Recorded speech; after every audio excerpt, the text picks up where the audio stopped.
Hello, I think it's time for my 1-year review on the Z950. I'm going to do pros and cons on it. I'm going to do the cons first because I think when you leave cons last, people get a bad impression and think the machine or whatever machine you're doing or whatever you're doing is junk, and I don't want to think that. So we're going to start with item number 1, shock towers.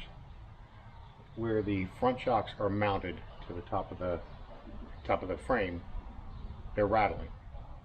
Twice now already I've had to tighten them up, and they're rattling a third time. So I think that the brackets that CFMoto put in there are really weak. We jump a lot. You know, we're hitting them the whoops at the half-fill McCoy trails a lot hard, and we're leaving the earth and we're just bouncing, and I think what I've caused is them to wear out, or you know, whatever. The holes are just wearing out. So I'm going to have to weld some real brackets in there, change the bolts and all the whole 9 yards, make something better. So I got to remove the whole bonnet to get to the towers and weld them brackets in. That's number 1. Number 2, the eco mode on that when you're in diff lock, it sucks. It takes your power away. As soon as your tire starts spinning, it takes all the power away. I can't stand that. CFMoto need to work on that. You know, or some way, somehow we got to get that killed on this, because when you're spinning the tires in diff lock and you're trying to get up, whatever you're trying to get up, lack of power is a lack of power, and when it starts cutting out and dropping your power to nil, it's a big negative. I worked through it though. I got through it. Number 3, skid plate. The skid plate is more like Tupperware. When I first got it, I looked at the Thunder, I'm like, okay, it's a skid plate, you know, it's, I don't know, 1/4 inch thick, maybe, more like 3/16 thick, and it sucked. When I finally replaced it before I went down this last time, after 6 sets of trails we've ridden through, it was broken to pieces, and it was hanging, holes blown through it, ripped half of it off. It's just junk, absolute junk, so I replaced it. I'll do another video on the upgrades that I've done on this unit. Some of you may like the way it looks, some of you may not, but it's my machine and I kind of fancy it. Number 4, the roll cage. The way that thing is designed, it stinks. The gussets weren't full welds. If you take your top off of it, the roof, and you take the top off, you look at the gussets where the little angle pieces they put in there, you'll see that they're just tack welded. They're not full welded, and it concerned me real bad that I'm afraid, because I've been in a couple of situations with the machine that I'm afraid I was going to roll over. Tip over on my side is one thing, but to roll on your roof is another, because I think it would just collapse, and I just don't want to take that chance. So as you can see, I beefed mine up myself, and I'll talk about that in another video as well. Number 5, the seat belts stick. So I don't know if you can tell, but I got full harnesses in there, because the seat belts, they stick out, they stick in, they stick tight, they just stick in a certain position, and you feel kind of restricted in the unit, or not protected by the unit, and I wasn't a big fan of that. So I had harnesses from my Wildcat 1000X Limited, and I took them off when I traded it in. When I blew that one up, blew the transmission and all out of it, and there's no repairing it. At that point, it's over. You know, you can't get them parts anymore. So number 6 is, yes, the lack of power. Now, it's sufficient. It's enough to get you from point A to point B, and you can make it up and down all the little climbs that we do, and I've made it through them all. But man, it'd been nice to have a little more power. Maybe not horsepower, but clutching. And I'll get into that as well, because the clutching that's on this now, whew, man, it's ball buster, man. It's tough. We'll get to that in another video. Number 7, the turning radius. You need a 40-acre field. There's a lot of, if you've watched any of my videos, you'll see that my brother has a Wildcat, and he makes the turns down these cutbacks at half-fill McCoy. I can't make half of them. I've got to back up and do it again. I can't turn nothing like any other regular machine. This thing's like, it feels like I'm driving a 4-seat or something, and it's not. I just don't have a good turning radius. Them are minor things, and I've worked through each and every one of them. I still have the machine, so That's not that bad. Things like that can be worked through. Now let's talk about the positives, the pros, the price. I bought this brand new last year for $12,999. That was the complete unit. It came with a winch, came with the roof, and it came with a warranty. I mean, come on, man. I mean, you can't beat that. And especially for $12,999. The number two, the ride. The ride is decent. Could it be smoother? Yes. Is the shocks the greatest? No.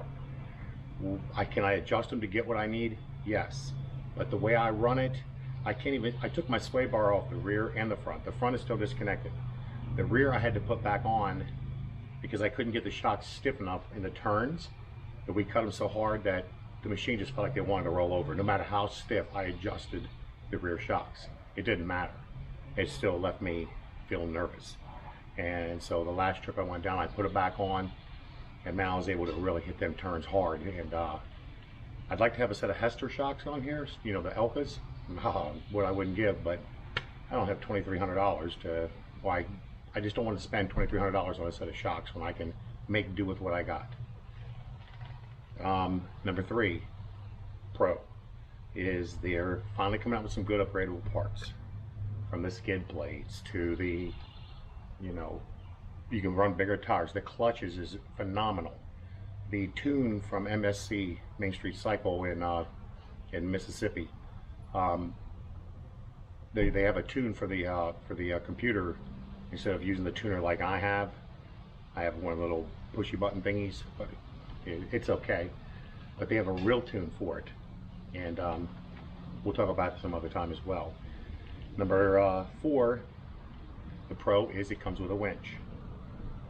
You know how many times I've had to use that? Not for myself, but for pulling other people or pulling other things. Well, it's a godsend. Thank God I've got it. I mean, I'd hate to put another one on it that I have in my garage, but yeah, it comes with it, man, so I didn't have to worry about it. If it's the greatest, I don't know. Haven't strained it yet, so I'm pretty happy with what it is. Number five is the LED lights on it. These LED lights above the headlights, them little glow lights, and it has it on the rear as well. And the headlights are all LED. They're nice, man. They look really good, sharp. It gives it a nice look when you're riding with just those on. Looks really nice. Number six, I did knock about the shocks a little bit. They are adjustable. If you leave the sway bars on, you can adjust them and get a decent ride with them. They are adjustable fully. You got your low speed, your high speed, recoil, a rebound, whatever adjustment. So it's not that bad if you leave your sway bars on. I would like to leave my sway bars off because I want the full manipulation of the travel of the machine, but I can't. The way we drive and the way we hit turns, I can't. I feel like I'm going to roll over all the time, and it's not just me. It's videos. I can see my machine as well, and I can feel it. It feels like it's going to roll over, and it feels like it's really going to roll over. Now it doesn't. Number seven, final piece, is the cluster, the dash cluster. It's lit up nice, man. Everything's nice and adjusted on it. For those who already have them, you know what I'm talking about.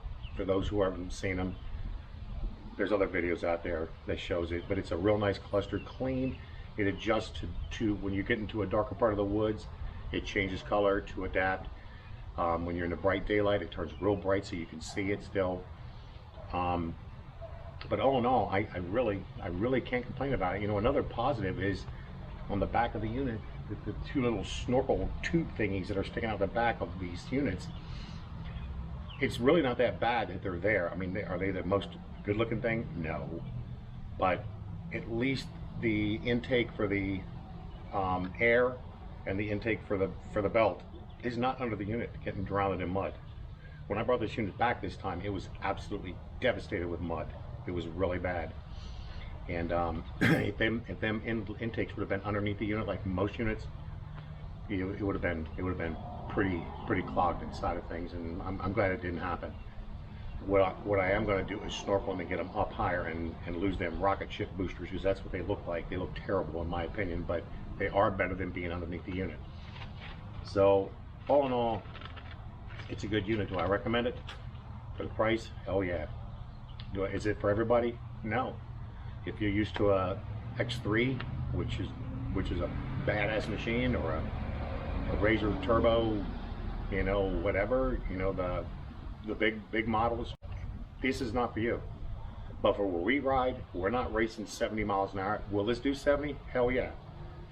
But most of the time we're doing 30 and less, and we're ripping hard. Like I said, the videos doesn't show it that way, but we're ripping hard. So the clutch upgrade that I did on this made a world of difference in my power. So the way we rip it, 30, 40 miles an hour, as fast as I need to go in the trails. And if you're wanting good fun at a cheap price, this is your unit. This is your unit. Other than a better shock with the sway bar off, this is your unit, man. So hats off to CFMoto. When I first bought it, I'm like, man, maybe I made a mistake, and it come with them little 27-inch tires on it, which now I have 32s. Makes a world of difference. Gives you a lot more clearance, and you know, I put wheel spacers on, give me a full 65-inch width, and much better unit.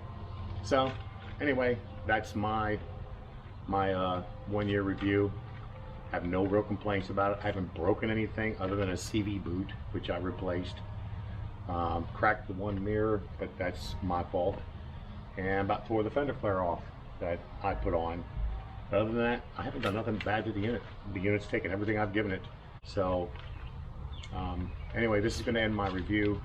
Hopefully you like it, and if you have any questions, let me know. And I will be doing another video on the upgrades that I've done on this soon. All right, thank you. Peace out. God bless.